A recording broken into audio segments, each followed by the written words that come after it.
El Banco Central Europeo no solo ha subido los tipos de interés para combatir a la inflación, sino que también drena poco a poco la liquidez en la economía con la reducción de balance. La autoridad monetaria está sacando del mercado miles de millones de demanda de bonos cada mes. En agosto realizó una desinversión récord en deuda española. La autoridad monetaria redujo balance en 15.000 millones, lo hizo entre marzo y junio, y después dio una vuelta de tuerca al dejar de adquirir los vencimientos del programa APP, el que históricamente ha llevado a cabo para adquirir estos títulos de renta fija, con la excepción de ese paquete que sacó durante la pandemia, el PEP, dotado con casi 2 billones de euros. El objetivo, drenar la liquidez de la economía, como decíamos, y contribuir también por la vía al endurecimiento de las condiciones de financiación para que poco a poco haya menor dinamismo de la actividad económica. La inflación se relaja levemente en la zona euro. En agosto el IPC se ha situado por el 5,2%, en la zona del 5,2% respecto al dato del año pasado, según los datos de Eurostat. La cifra es una décima inferior a lo registrado en julio, se ubica por debajo de la estimación del consenso, que esperaba que se mantuviera en esa cota. Por países, lo mejor para Dinamarca, España y Bélgica, con menor presión de precios; lo peor, mayor presión para Hungría, Chequia y Eslovaquia. Sin embargo, la economía global vuelve a afrontar otro otoño más con el temor a un frenazo en la actividad. Según la OCDE, la abrupta subida de los tipos de interés, la pérdida de confianza del consumidor y la delicada situación de China van a suponer una moderación del crecimiento económico en el 23 y en especial de cara al 24.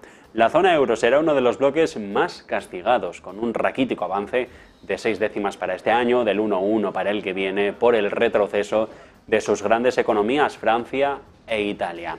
En cambio, el organismo, con sede en París, vuelve a elevar de nuevo 2 décimas, del 2,1 al 2,3, las previsiones para España, que casi multiplica por 4 el crecimiento previsto para el conjunto de los 20 países que compartimos la divisa única. Intactas, eso sí, proyecciones para el próximo ejercicio 1,9 y rebaja la inflación prevista de hasta 2025. Debilidad, eso sí, es la palabra de la que todos los organismos internacionales poco a poco se van haciendo eco.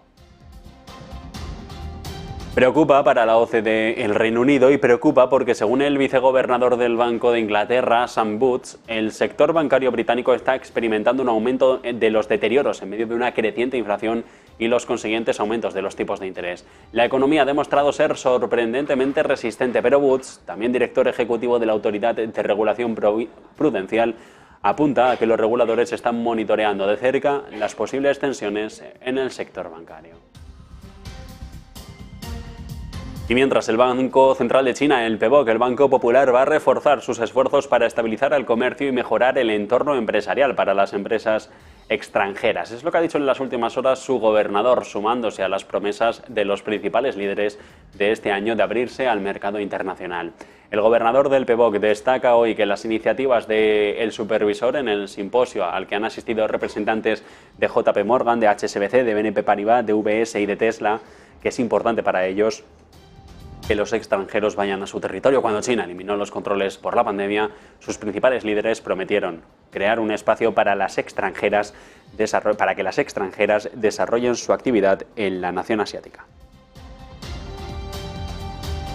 Pero las tensiones se siguen sucediendo y ojo a esto, algunos inversores dicen que no han recibido un cupón de billetes en dólares de Country Garden que vencía hace unas horas, iniciando un periodo de un mes para que el promotor chino en dificultades pague y evite su primer impago de bonos públicos. Dos tenedores de un pagaré con vencimiento 2025 dicen que no han recibido los intereses. A día de hoy hay más de 15 millones adeudados con respecto a este bono. El prospecto del pagaré lo que dice es que hay un periodo de gracia de 30 días antes de que se pueda dar, por supuesto, el incumplimiento, es decir, antes de que se declare a la compañía en default. Y fue una acusación sin precedentes en la historia de Canadá, un terremoto diplomático. El primer ministro Justin Trudeau ha anunciado hace unas horas, de manera solemne, ante la Cámara de los Comunes, ante la Cámara Baja de su Parlamento, que agentes del gobierno de la India son los responsables del asesinato de un destacado líder de la comunidad sikh de la provincia occidental canadiense de la Columbia Británica. Cualquier participación de un gobierno extranjero en el asesinato de un ciudadano estadounidense, ha dicho Trudeau, es una violación inaceptable de nuestra soberanía. Todo mientras que la tensión también se vive en el mercado estadounidense, y ahora el sindicato de los trabajadores de las plantas de automóviles del país dicen que más de sus miembros van a declararse en huelga en las instalaciones de General Motors, también de Ford y de Stellantis, a partir del mediodía de este próximo viernes, a menos que se logren avances sustanciales hacia nuevos contratos laborales. La fecha límite aumenta las apuestas de las conversaciones entre tres de los mayores fabricantes de automóviles de Estados Unidos, y el sindicato, que representa a 146.000 de los empleados, va a cumplir el viernes las amenazas después de convocar la primera huelga hace ahora una semana.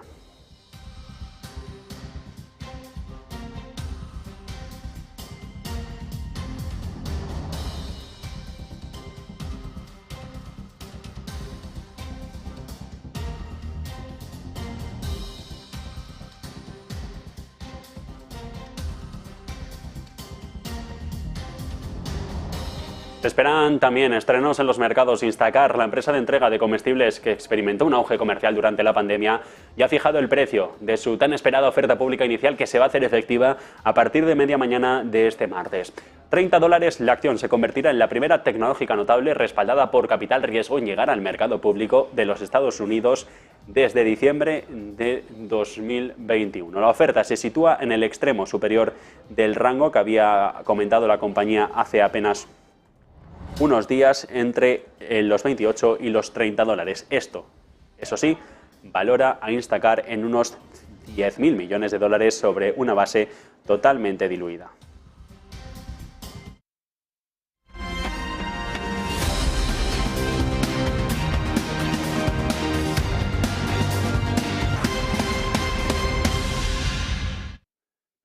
¿Qué tal? Muy buenas tardes. Pendientes estábamos cuando pasan 7 minutos de las 2 en punto de la tarde, hora central europea, de la actualización de perspectivas macroeconómicas del Banco de España. Ya está sobre la mesa. El organismo que dirige Pablo Hernández de Cos da cuenta del crecimiento en nuestro país, que poco a poco se ralentiza. Eso sí, mantiene la previsión de un aumento del PIB del 2,3% para este año, en función de las previsiones del Instituto Nacional de Estadística de julio. Eso sí, empeora la previsión para la economía española de cara a 2024, pero también a 2025. La segunda parte del 2024 va a ser de las peores para la actividad económica española. Es la advertencia que se formula en el informe que se acaba de hacer público, actualización de las proyecciones macroeconómicas del Banco de España, en el que también prevén un crecimiento de 3 décimas en el tercer trimestre y en el cuarto, con un pulso relativamente débil de la actividad al que no ponen cifras, aunque la desaceleración se va a mantener de cara a los próximos trimestres. Es lo que admite Ángel Gavilán, el director general de Economía y Estadística, en la que dice ralentización sí, pero a pesar de ello mantienen previsiones de crecimiento para este año del 2,3%, al ser compensada por la corrección que Estadística publicó en julio sobre los trimestres anteriores y el consiguiente efecto arrastre. Para los años siguientes se rebaja 4 décimas la previsión de crecimiento para el 24. Jarro de agua fría para el Ejecutivo en funciones de Pedro Sánchez. 2024 va a crecer España un 1,8%, 4 décimas menos de lo que se decía hasta ahora. En 2025 estaremos con el impulso sobre los 2 puntos porcentuales. Esto es un 0,1 menos respecto de lo que se decía hasta ahora. El Banco de España lo que dice es que la economía española poco a poco va dando señales de debilitamiento, que durante el verano se han acrecentado y acentuado. Creció un 0,4 en el segundo trimestre, algo por debajo de lo esperado, y a partir de aquí se incrementan y multiplican los signos de fragilidad, especialmente los índices de gestores de compras, esos PMIs que no dejan buenas sensaciones, que están en zona de contracción y que siguen a la baja. También la última encuesta del Banco de España sobre actividad empresarial, que muestra cómo se frena la facturación del sector empresarial español. También apuntan en la misma dirección los datos de afiliación a la seguridad social. Se habla desde el Banco de España que en los próximos trimestres de lo que hablaremos es de un dinamismo contenido, lastrado por los tipos de interés al alza, actividad económica a la baja, que permanecerán elevados durante más tiempo del que se preveía, y por la debilidad del contexto exterior y también su impacto en la capacidad exportadora española. Lo que sigue fuerte, lo que hasta ahora nos ha salvado, el turismo extranjero tenderá progresivamente, eso sí, a reducir su contribución al crecimiento, ya que las exportaciones turísticas han recuperado los niveles previos a la pandemia y no se prevé que puedan incrementarse mucho más de lo que lo han hecho hasta ahora. En sentido contrario, y apuntando al crecimiento que van a jugar una disminución progresiva en la inflación, la resiliencia del mercado laboral y el impacto creciente de los fondos de recuperación europeos en la economía podrían tratar de atenuar los efectos negativos sobre la economía del contexto macro globalizado. En todo caso, el crecimiento español, aunque se esté moderando, ciertamente, según los últimos datos de la OCDE, destaca por cierta fortaleza con un desempeño más débil en el resto de la zona euro, sobre todo con las contracciones en Alemania y también la preocupación que poco a poco se va creando sobre Italia. En concreto, y también, de cara a lo que viene por la inflación, el Banco de España prevé una revisión al alza de 4 décimas para este año. Todo dependerá de la evolución de los precios del petróleo, acercándose a esa cota ya de los $100 el barril para el Brent, tocando techo en el 5% para después empezar a descender concretamente este año hasta el 3,6%. Hablamos en este caso del indicador de la inflación armonizada, motivada por el repunte de los precios del crudo. Es también la energía y la previsible retirada de la reducción del IVA de los alimentos o la subvención al transporte a finales del 23, lo que hace prever un incremento de la presión de precios del IPC para 2024, habla el Banco de España, estará en el 4,3%, más que duplicará el objetivo del Banco Central Europeo y poco a poco seguirá generando temores sobre los pocos efectos que está teniendo la política monetaria en la economía real. Un efecto que destaca del Banco de España, eso sí, es la asimetría en el traslado de la subida de costes a los precios, con más frecuencia y más tamaño cuando se trata de un alza que en el caso de las caídas. Es decir, que cuando suben los costes sí que se traslada esa subida de coste a precio final, sin embargo, cuando empiezan a bajar la parte de los costes no se traslada de la misma manera a la bajada en un precio directo para el consumidor. En todo caso, y sobre la mesa, crecimiento, dice el Banco de España, que se ralentiza para la economía española, previsión que se mantiene en todo caso para finales de año en el 2,3%, aminora de cara a 2024 y 2025, se empeoran en este caso las perspectivas de crecimiento para la economía. Banco de España, previsiones macro, actualización de ese cuadro por el organismo de Pablo Hernández de Cos, mientras que el Banco Central Europeo sigue subiendo los tipos de interés, lo hacía la semana pasada, 25 puntos básicos, esperemos a ver lo que hace mañana la Reserva Federal, pero en cualquier caso lo que se quiere combatir es la inflación que también drena de la mano de la reducción de la liquidez en la economía con la reducción de balance del Banco Central Europeo. La autoridad monetaria, según los últimos cálculos, está sacando del mercado miles de millones de demanda de bonos todos los meses. En agosto realizó una desinversión récord en deuda española y la autoridad monetaria llegó a reducir el balance en 15.000 millones. Lo hizo según el anuncio mensuales entre marzo y junio y después de una vuelta de tuerca al dejar de adquirir también los vencimientos del programa del PEP, con el que históricamente ha comprado estos títulos de renta fija, con excepción, eso sí, de ese paquete especial que sacó durante la pandemia de 1,7 billones de euros, ese afamado PEP del que todavía se vive parte del impulso económico. El objetivo del Banco Central Europeo es, como decíamos, drenar la liquidez de la economía, pero también por esta vía ayudar al endurecimiento de las condiciones y que todo esto contribuye a un menor dinamismo de la actividad económica, es decir, que se reduzca la demanda y con este enfriamiento a un riesgo de recesión las expectativas de inflación. Todo esto se traduce en que los estados pierden a su principal inversor, el BCE acumula un 32% de la deuda emitida por el Tesoro español, pero este porcentaje poco a poco se está reduciendo. En agosto, la disminución de tenencia de deuda pública española, principalmente también privada, alcanzó niveles récord. El descenso fue superior a los 5.200 millones después de ese récord comprador que tuvo en el entorno de los 628.000 millones. El Banco Central Europeo, de momento, mantiene parte de ese impulso, aunque poco a poco ya va tratando de atacar no tanto a los tipos, sino a mermar la liquidez a través de estas reducciones de balance y también incrementando las reservas y aumentando los requisitos de reservas para los bancos comerciales de la zona euro. Una zona euro, una inflación que se relaja levemente en los 20 países que compartimos la divisa única. En agosto el índice de precios al consumo se ha situado en el 5,2% respecto al mismo mes del año pasado, incremento superior a los 5 puntos porcentuales, con una cifra que eso sí es una décima inferior al 5,3 registrado en julio y que se ha ubicado por debajo de la estimación del consenso que esperaba que se mantuviera por la cota. Por países, lo mejor porque tienen la tasa más baja, Dinamarca, España y Bélgica. Lo peor por la tasa más alta, Hungría, Chequia y Eslovaquia. Por componentes, la mayor contribución del IPC anual de la zona euro provino de los servicios, seguido también de alimentos, alcohol, tabaco o bienes industriales no energéticos. Por su parte, la subyacente, esa que dicen es más pegajosa, se ha moderado con el crecimiento, 5,3% es el nivel más bajo desde el mes de mayo. Antes de mirar ya las perspectivas macroeconómicas, esa actualización también de la hoja de ruta que hemos visto por parte de la OCDE, eso de las 11 de la mañana y pendientes en Nueva York de la llegada de Volodymyr Zelensky a esa Asamblea General de Naciones Unidas, hacemos un breve receso para publicidad.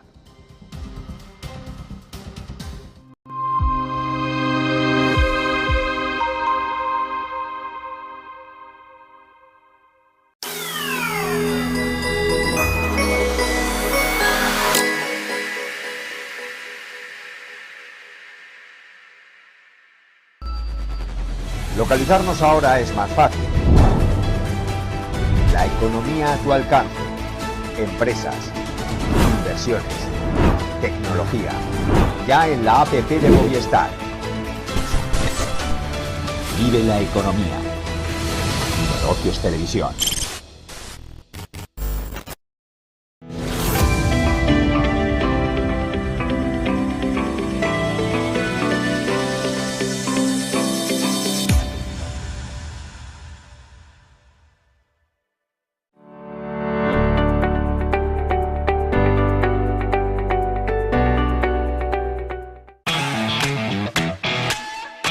¿Hay un mejor momento para empezar a invertir en el mercado? ¿Hubiera sido lo mismo empezar a principios de 2020 que después de la caída del COVID? Probablemente no.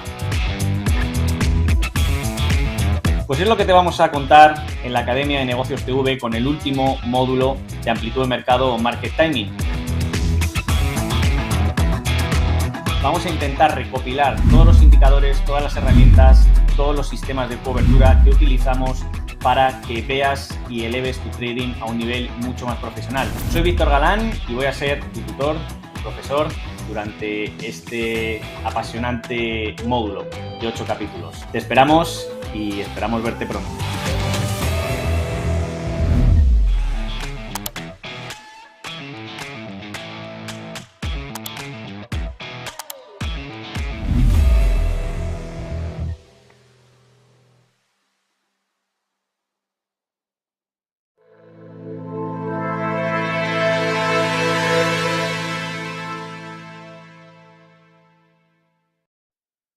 Están viendo ustedes en pantalla la señal en directo que nos está llegando desde Nueva York, esa recepción en la sede de Naciones Unidas, donde está Antonio Guterres, el secretario general de la ONU, recibiendo a los mandatarios mundiales que van a entrar en unas horas en la Asamblea General, cita de los mandatarios mundiales a la que va por primera vez un jefe de Estado ucraniano como va a ser Volodymyr Zelensky. Están viendo en directo esta señal, pendientes de la llegada del ucraniano a esta cita en Nueva York, aunque el foco lo ponemos en la economía global que vuelve a afrontar otro año más el temor a un frenazo en la actividad. Según la OCDE, la abrupta subida de los tipos de interés, la pérdida de confianza del consumidor, una delicada situación de China, van a suponer una moderación del crecimiento económico en el 23 y en especial en 24. La zona euro será uno de los bloques más castigados. El raquítico avance será del 0,6%. Hasta ahora se hablaba de casi el 1% para el retroceso en las grandes economías. En cambio, el organismo, con sede en París, vuelve a elevar de nuevo 2 décimas, del 2,1 al 2,3. Las previsiones para España casi multiplica por 4 el crecimiento previsto para la zona euro. Intactas las proyecciones para el próximo ejercicio del 1,2 y rebajando las de inflación prevista para ambos años. Diverge la OCDE a las claras de los datos que acabamos de conocer del Banco de España. El caso es que todos los organismos internacionales de lo que hablan a las claras, también los nacionales, es de debilidad económica.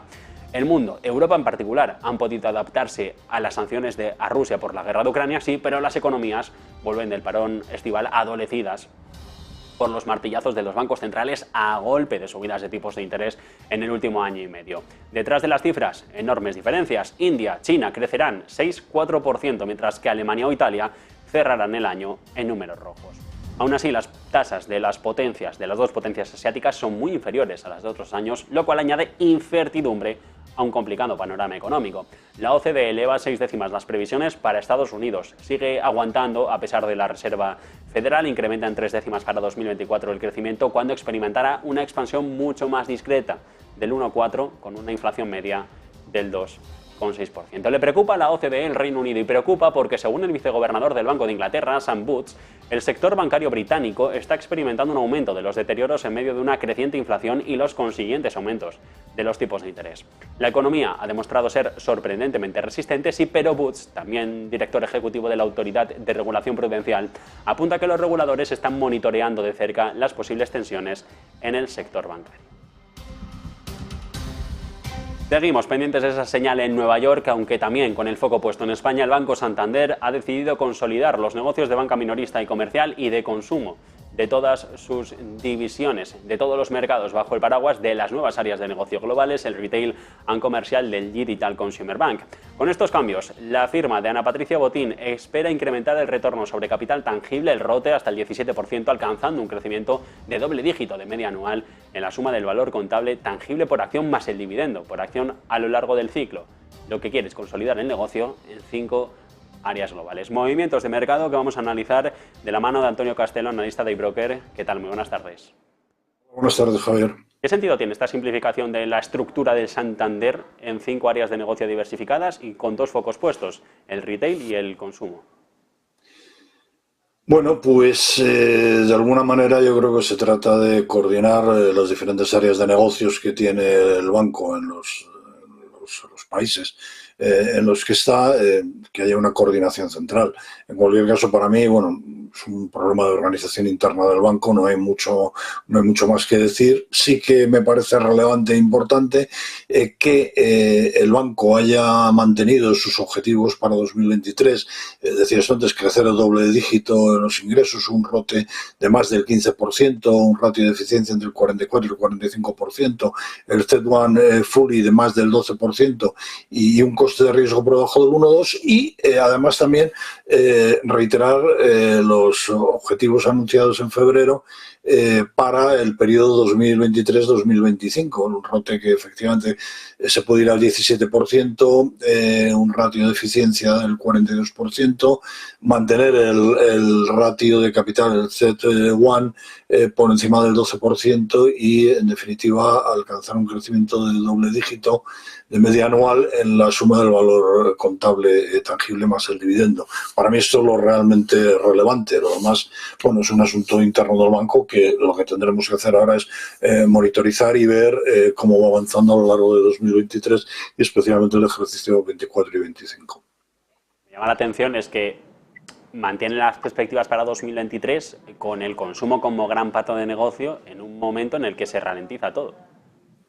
Sí, bueno, eso efectivamente es así, pero también es verdad que ellos están en economías que no solamente la española, donde probablemente piensan que bueno, pues que el consumo se puede mantener o incluso crecer en algunos casos. Digamos que no les vamos a enmendar la plana a una entidad tan importante. Por eso te decía que lo realmente relevante es que sigan manteniendo las previsiones que ya habían expuesto y nosotros lo que tendremos que hacer es monitorizar que efectivamente trimestre a trimestre, cuando vayan publicando resultados, esas previsiones se vayan cumpliendo.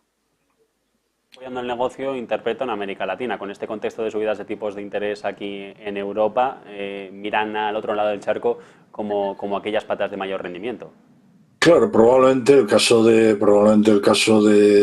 México, probablemente el caso de Brasil, bueno, pues ahí es donde realmente pueden estar buscando, digamos, un factor de rentabilidad adicional. En cualquier caso, también es verdad que aunque estamos viendo que el crecimiento económico, pues bueno, se va ralentizando, lo que también es verdad que si miramos un año atrás, todos hablábamos claramente de recesión, cuanto no de esta inflación y bueno, pues de una manera o de otra, digamos que la economía, más en Estados Unidos que en Europa desde luego, pero se está mostrando bastante resistente, ¿no?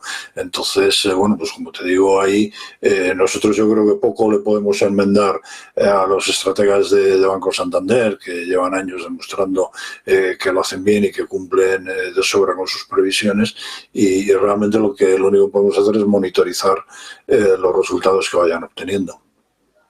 Damos la plana a Santander, pero no sé si de la misma manera al Banco Central Europeo. Hemos visto esos desembolsos récord en deuda pública española, esos pasivos que tiene en balance el BCE y cómo ahora, más allá de la subida de tipos, se está pensando en nuevas vías para tratar de endurecer la política monetaria, ese incremento de las reservas, peticiones de reservas a los bancos comerciales hasta el 4%, tras mover en julio ficha del 0 hasta el punto porcentual.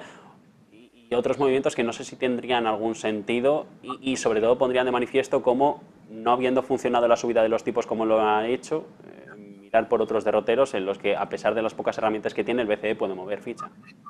Bueno, es que uno de los asuntos que se venía discutiendo desde hace tiempo frente a estos movimientos de subidas de tipos de los bancos centrales, tanto la Reserva Federal como el Banco Central Europeo, es bueno, pues ver cómo de alguna manera estaban compensados por la cantidad absolutamente bestial de liquidez que habían emitido durante estos años. No sé si estáis viendo un gráfico que tengo puesto de mis amigos de Macro Yield, que publicaron este fin de semana en su informe semanal. Bueno, pues aquí vemos en la zona esta gris oscura, están los pasivos asociados a operaciones de política monetaria del Banco Central Europeo. Fijémonos dónde estaban en 2020 y fijémonos, a pesar de que bueno, pues que llevan ya unos meses bajando, que lo estaban haciendo a un ritmo hasta julio de 15.000 millones de euros al mes, y ahora van a aumentar hasta los 25.000, pero a pesar de todo eso, pues fijaros todavía lo que queda para volver a niveles de 2020, o sea, digamos, a niveles de normalidad. Claro, ¿qué es lo que pasa? Que si por una parte el Banco Central Europeo la Reserva Federal igualmente están subiendo tipos de interés para ser más restrictivos, que la economía frene su crecimiento, y paralelamente los gobiernos están emitiendo deuda que prácticamente, como en el caso de la deuda española, en torno a un 30%, pues es comprada automáticamente por el Banco Central Europeo, pues bueno, digamos que un efecto se estaba compensando con el otro, ¿no? Entonces ahora que llegamos quizás a una situación en la que ya parece que los movimientos de subidas de tipos de interés van a parar, se van a detener, o al menos ya no queda tanto margen de subida, pues de alguna forma habrá que fijarse en estos movimientos de reducción del balance, que es donde realmente van a conseguir pues bueno, pues que todos los aspectos relacionados con el crédito y con el crecimiento de la economía, por tanto, pues se vean más restringidos y que tengan un efecto a costa, efectivamente, probablemente de una recesión, pero cuando se suben los tipos de interés para combatir la inflación, precisamente lo que se busca es eso, y creo que es algo que no se había conseguido claramente. Volvemos un poco a la situación que comentamos anteriormente. Hace un año estábamos todos diciendo que bueno, que la recesión estaba ahí, que la veíamos venir. Ha pasado un año y la recesión, hombre, la economía efectivamente se ha frenado, pero no hay una sensación como los que somos más mayores hemos vivido en otros momentos, ¿no? Y entonces esto de alguna forma es lo que pueden buscar los bancos centrales. También hay otra cosa que es muy importante. Estamos hablando que bueno, a efectos de la deuda pública española, el descenso mejor dicho, la desinversión, estamos hablando de unos 5.220 millones, si lo comparas con los más de 600.000 millones de deuda pública española que tiene el Banco Central Europeo, que estamos hablando de un 0,7, un 0,8, un 0,9%. Pues imagínate todavía todo lo que queda. Y además esto también es verdad que tanto desde la Unión Europea como desde el Banco Central Europeo sí que se había advertido a los gobiernos europeos, y yo creo que se miraba mucho al gobierno español y al gobierno italiano, que son los que están absolutamente más disparados en emisión de deuda pública, bueno, pues para que empiecen otra vez a volver a las sendas, digamos, correctas y adecuadas. No vale todo, ¿no? Sí, Antonio, pues con esto nos quedamos, con el no vale todo. Como siempre, un placer. Buena tarde. Gracias, un saludo, hasta luego. Una breve pausa y volvemos con toda la actualidad y los últimos datos macro que van a condicionar parte de la jornada en Wall Street.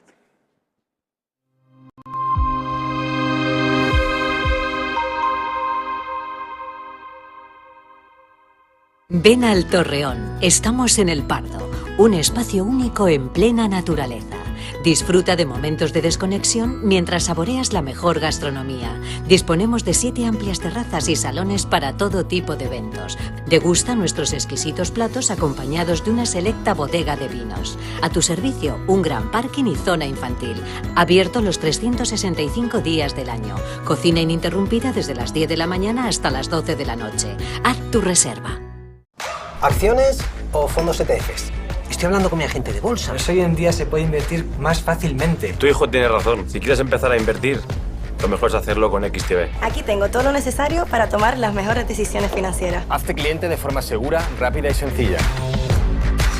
Y una app intuitiva y fácil de usar. Con solo unos clics, invertido. Ya ves, hoy en día si quieres invertir, lo mejor es hacerlo con XTB. Invertir implica riesgos y puede no ser adecuado para usted.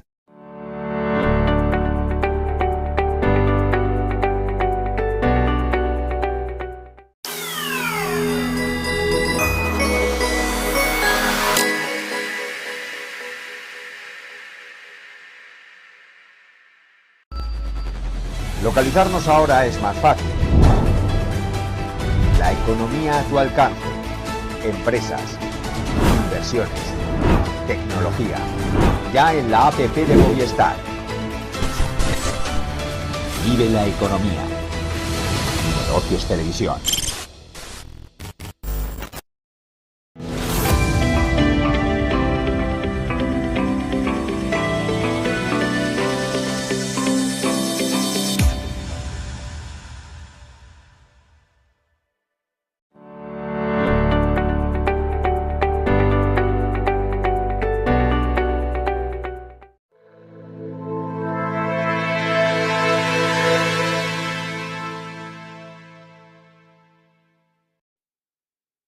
Futuros de Wall Street, nos queda pues, prácticamente una hora para el inicio de la negociación en la Bolsa de Valores de Nueva York y los futuros vienen en tono mixto, aunque con apatía de los inversores. Apenas se mueven los índices norteamericanos, el tridente de Nueva York en tono positivo si miramos a los continuos del S&P atacando a esa zona de los 4.450 puntos, una subida mínima, eso sí, de 3 centésimas arriba, una similar que se está replicando en el Dow Jones en el industrial, hacia los 34.638, y si miramos a los valores tecnológicos, también tenemos hoy el foco puesto en los 15.216 que para futuros está presentando el Nasdaq con una caída del 0,06% en la jornada en la que, atención también, tenemos esta prueba de fuego para las OPVs, para esas salidas a bolsa después de la de ARM, el diseñador británico de microchips en la semana pasada. Hoy arranca Instacart a negociar, lo hará con una valoración superior a los 1.000 millones de dólares, precio alto de la horquilla del rango de colocación en los $30 el título y con el ojo puesto en replicar parte del éxito de la primera sesión, no así de las dos siguientes de los británicos de propiedad de SoftBank. Pendientes de eso estamos de los datos macro. Acaba de salir el dato de inflación después del IPC en Canadá. Allí el IPC repunta por encima de lo esperado, se acentúa la subida de los precios en la economía canadiense en el mes de agosto, dato interanual del 4%. Teníamos una expectativa por parte del mercado de que subiera, sí, pero hasta el 3,8, desde el 3,3 de la semana pasada, y todo esto con un repunte mensual mucho menor del esperado y también retrocediendo desde el mes anterior del 0,4 IPC para Canadá, que se queda con una subida superior a los 4 puntos porcentuales, aunque el foco estaba puesto a esta hora de la tarde, según Wall Street, en los datos del mercado inmobiliario, los datos de inicios de viviendas que sorprenden y a la baja. Se quedan en el entorno del 1,2 millones, se esperaba por el mercado replicar prácticamente la cifra del dato anterior, 1,4, y los inicios de construcción para el mes de agosto que retroceden sobre los 11 puntos porcentuales. Javier del Valle, más detalles sobre estos números. ¿Qué tal? Muy buenas. Muy buenas tardes, Javier. Efectivamente, un dato mixto. Por un lado, el indicador un poco más adelantado, que son esos permisos de construcción que los constructores deben obtener primero antes de iniciar la construcción. Eso sube en un 6,9%, después de un mes anterior donde veíamos simplemente un cambio del 0,1%. Mientras tanto, la construcción de nuevas viviendas, en cambio, baja. Estos inicios de construcción caen en doble dígito este mes, un menos 11,3%. Así que si tuviésemos que sacar algo en claro y una conclusión rápida, es la construcción, los inicios de construcción han bajado este mes, pero los permisos para el futuro, para los próximos meses, parece ser que están incrementando en ese 6,9%. Se ha revisado también en los inicios de construcción del mes pasado. El mes pasado teníamos una lectura de 3,9% que baja hasta el 2%, así que una lectura mucho menor es en realidad la del mes pasado de inicios de construcción, y este mes bastante peor, menos 11,3%, como bien has indicado, Javier. Los constructores ya ayer nos indicaban que el pesimismo volvía, por lo menos este último mes. 5 puntos caía la encuesta de sentimiento de los constructores de viviendas en el último mes, donde recalcaban que los problemas que están teniendo son, uno, que siguen viendo una demanda débil, pese a que la oferta sigue muy limitada. Obviamente la demanda le está afectando mucho los tipos de interés tan altos, la financiación tan elevada por las hipotecas. También citaban los problemas de los seguros. Recuerden que en Estados Unidos hay un problema enorme con los seguros. Ahora mismo en muchas ciudades donde han experimentado algunas catástrofes, inundaciones o incluso huracanes, los seguros se están yendo, no están dando cobertura a las casas porque les sale muy caro. Y de hecho 2023 está siendo un año donde estamos teniendo, por lo menos estamos viendo en Estados Unidos, muchos eventos de este tipo, por lo que las aseguradoras o se están yendo de ciertas ciudades o también están subiendo la prima de estos seguros, lo cual hace que sean impagables muchas veces. Ante esto, los constructores citaban que la demanda se mantiene débil, pero que también les está costando encontrar trabajadores en la construcción. Dicen que hay una escasez de mano de obra y a lo mejor eso puede también estar detrás de esta caída de doble dígito de los inicios de construcción del menos 11,3, recalcamos, este mes de agosto. Eso sí, los permisos de construcción suben un 6,9%, así que veremos si este indicador adelantado, que son los permisos de construcción, que como he dicho antes se obtienen antes de iniciar la construcción, veremos si en los próximos meses se trasladan en que veamos unos inicios de construcción, por lo menos en territorio positivo y no con estas caídas de doble dígito, Javier. Una de cal y otra de arena, gracias Del Valle. Y ojo a esto que cuenta, a tenor de la cita de la Asamblea General de Naciones Unidas, The Washington Post. A Joe Biden le va a resultar difícil conseguir el apoyo para Ucrania en la cita con los líderes mundiales en el contexto de esa fallida contraofensiva contra Rusia. Marta Vilar.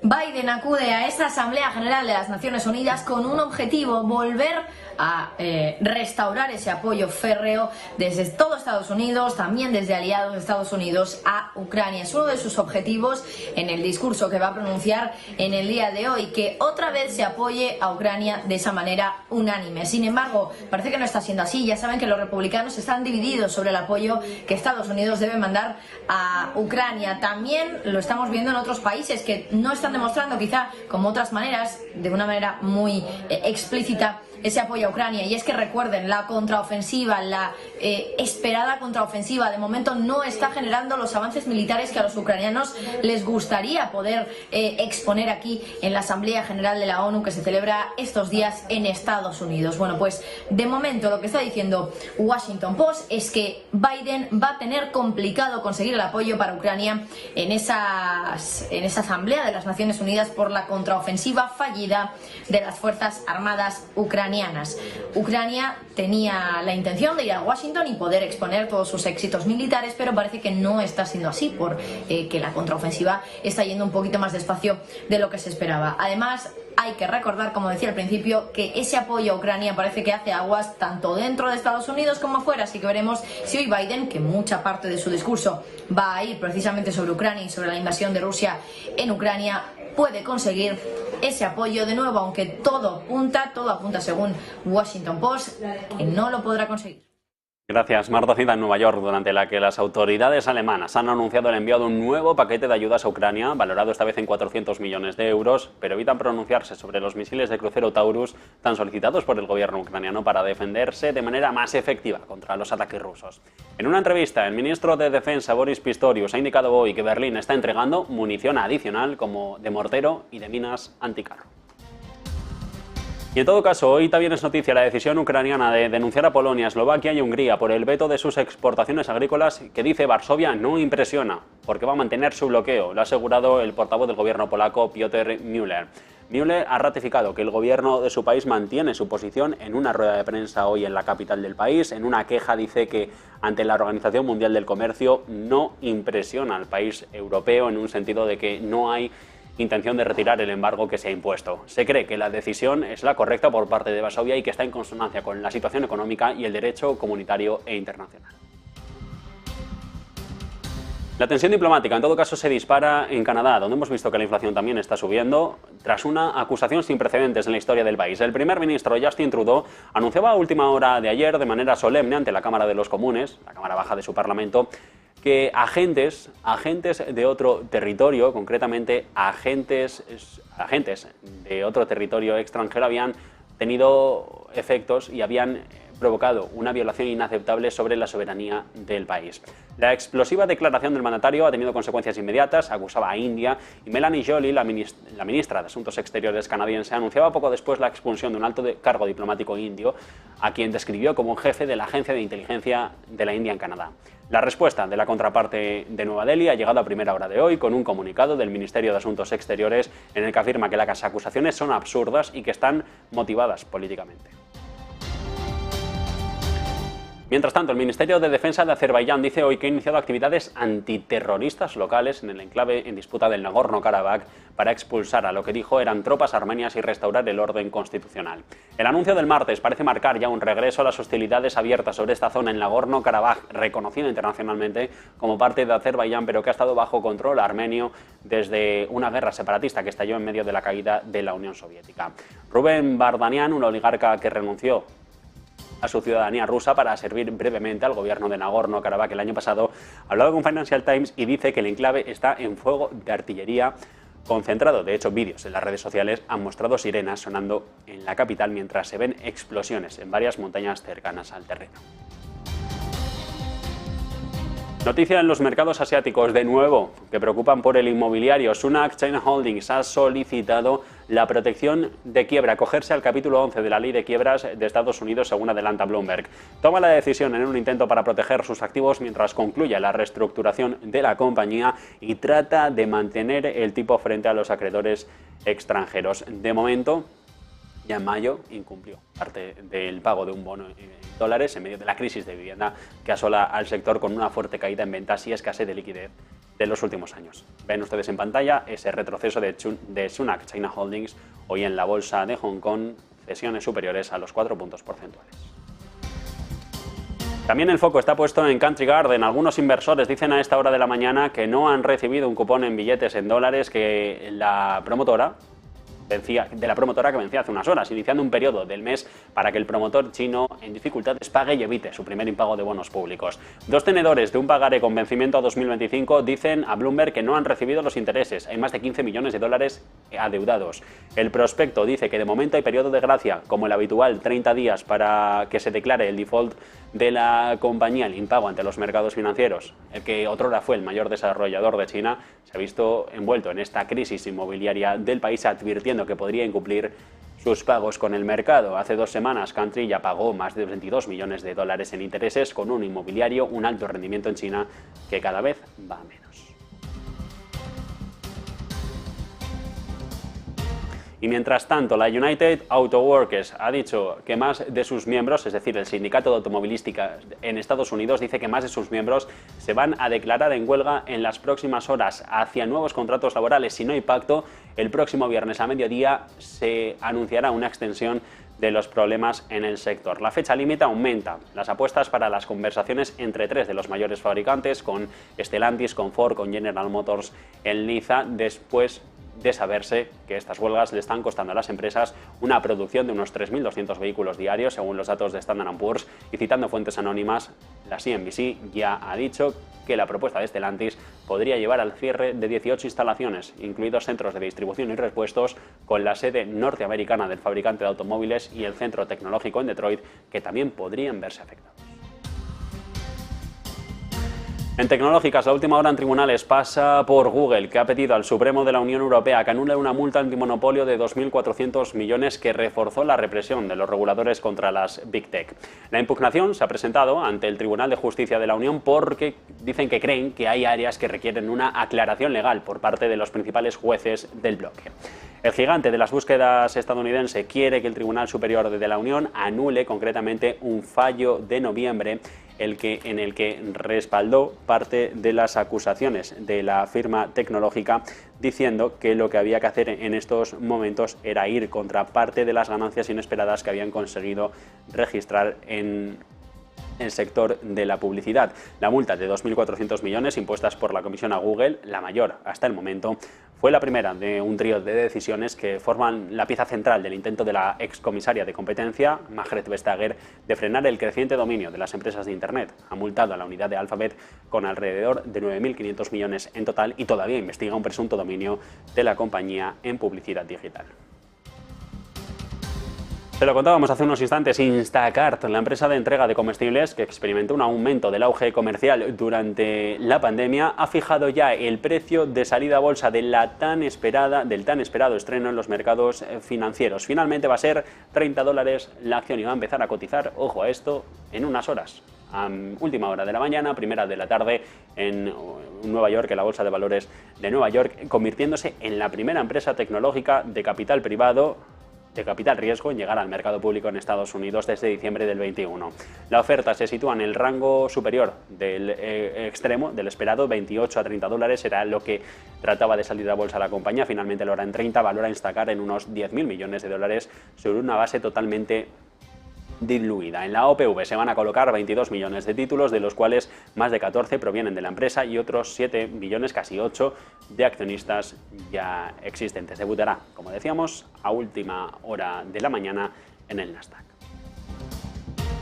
Poco también en Europa, donde Aurubis, el mayor productor de cobre, dice que va a sufrir 185 millones de euros en daños por un fraude a gran escala que sospecha que fue perpetrado por proveedores en connivencia con sus propios empleados. La compañía hoy parece que se recupera ya asumiendo el impacto. Esto lo descontó en esa caída que están viendo abrupta a principios del mes de septiembre con la empresa, con sede en Hamburgo, que espera ahora un beneficio antes de impuestos de entre 310 y 350 millones de euros para el actual ejercicio financiero frente a la previsión de 550 vigente antes de revelar el descubrimiento de esta actividad delictiva. Las acciones del grupo se desplomaron el 1 de septiembre, ese gran hueco bajista que están viendo ustedes en el gráfico en pantalla, después de que se revelara una supuesta conspiración entre proveedores de materiales de desecho y empleados de la firma en la división de muestreo que llevó a la empresa a creer que estaba recibiendo más metales valiosos de los que realmente tenían en cartera.